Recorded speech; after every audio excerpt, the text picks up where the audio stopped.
here with Drew Selvestra of the UMC football team, and we're going to do a little unconventional for stories. We're not going to talk about what you've done on the field, which has been great here, but talk a little bit about what you do off the field, and that's, I know a big passion for you is hunting, fishing, trapping, just everything outdoors is a big part of your life. And just first off, just tell us how you first got involved into, all of them, and just some of your most memorable experiences with it.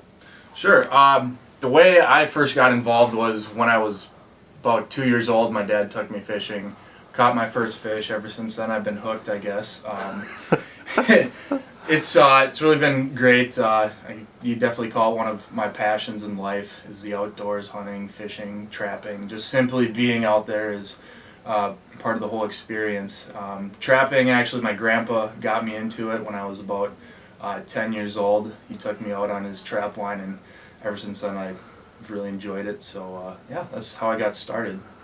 Just, not everyone, I know trapping's something not everyone quite understands what goes into it and what going out on the trap line is, and just what the process, just kind of explain to us the process of setting a trap and what you're trying to do and where you try to put them, and that kind of information that the normal person might not quite understand about trapping. Yeah, kind of a behind the scenes, what happens is you start preparing your traps, which is probably a couple months prior to the actual trapping season.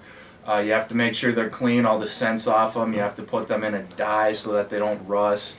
You have to let them hang outside for a couple weeks to get any more scent off them that they might have, because animals have extremely good noses. It's really quite amazing what they have in terms of senses: hearing, sight, smell. So once you have your traps prepared, you go out on your trap line, which hopefully you've scouted out prior to the season, so you already know where you want to put your traps. And then you go out, you put your traps out. You put each trap out depending on the location, what kind of animal you expect to trap, when you think they're going to come through that area next. So you make your set. You do it typically with rubber gloves, something that doesn't have scent on it, because once again, their noses are incredible and they have a lot better sense of smell than most people give them credit for. So you just make the set. You can use bait. Sometimes you use bait. Sometimes you put it on a trail where they would naturally go through.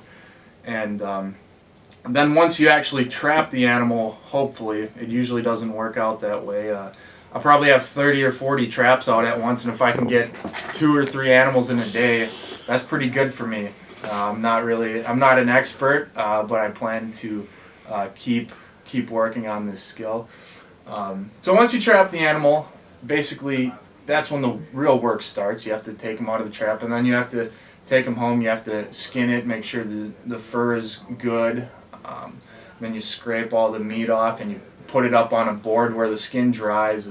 It's really kind of a very primitive type thing that you do, and then you ship them off to auction, which is typically in Canada, and fur buyers actually bid on your fur.